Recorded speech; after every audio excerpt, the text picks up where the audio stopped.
Psychological animes are a great way of using your brain while watching anime at the same time. There are over 301 psychological animes out there according to my anime list. So today we're discussing 4 animes that are similar with the hit anime Death Note. For copyright reasons, I cannot show videos of the anime itself, but I will be able to show pictures of them. Sorry for the inconvenience, and all the animes listed will be in the description below. Starting off in number 4, we have Parasite the Maxim. It follows the story of Shinichi Izumi. The synopsis of the anime goes as follows.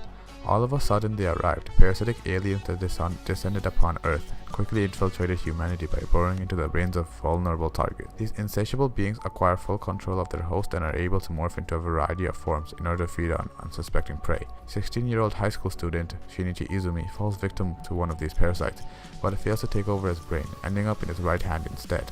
Unable to relocate, the parasite, now named Migi, has no choice but to rely on Shinichi in order to stay alive.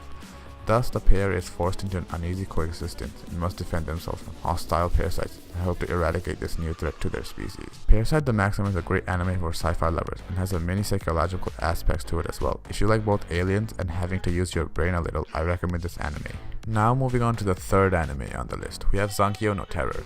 The synopsis of the anime is, painted in red, the word VON is all that is left behind after a terrorist attack on a nuclear facility in Japan.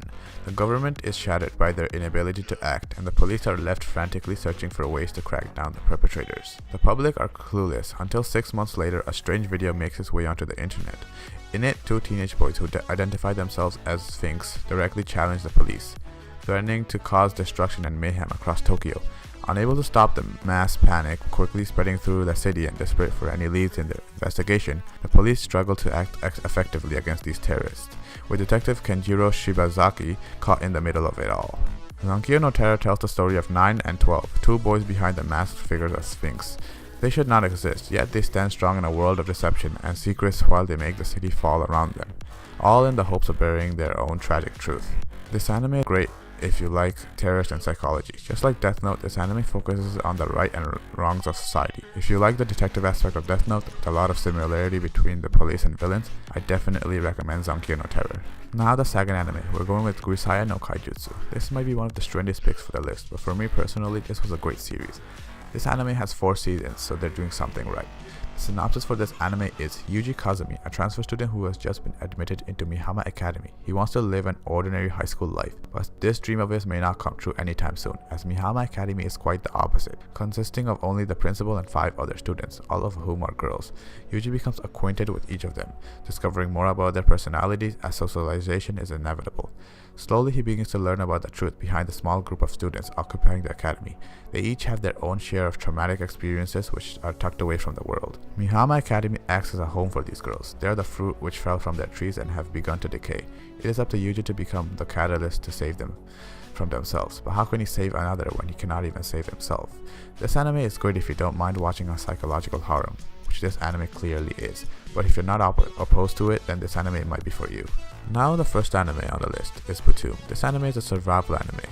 The synopsis for this anime is, Ryota Sakamoto is unemployed and lives with his mother. His only real achievement being that he is Japan's top player of the popular online video game Btoom. However, this peaceful life of his is about to change when he finds himself stranded on an island in the middle of nowhere, with a small green crystal embedded in his left hand and no memory of how he got there. To his shock, someone has decided to recreate the game he is so fond of in real life, with the stakes being life or death. Armed with a bag full of unique bombs known as BIM or BIM, the players are tasked with killing 7 of their fellow participants to obtain their green crystals, used as proof of their victory. In order to return to home, initially condemning any form of violence, Ryota is forced to fight when he realizes that many of the other players are not as welcoming as they seem. Teaming up with Himiko, a fellow Btoom player, he turns out to be his in-game wife. They attempt to get off the island together, slowly coming closer and closer to the truth behind this contest of death. This anime is a great survival anime which focuses on strategy to outwit your opponent. That's where the psychological part comes in, as Btoom is a great thriller which in some aspects is similar to Death Note. All these animes are a great psychological anime to be watching. I could have chose some obvious picks for this list, but I decided to go with more abstract animes. Those are the ones you probably did not watch yet. If you like this video and want more anime and otaku related content from me, then subscribe, and I'll see you next time. Peace.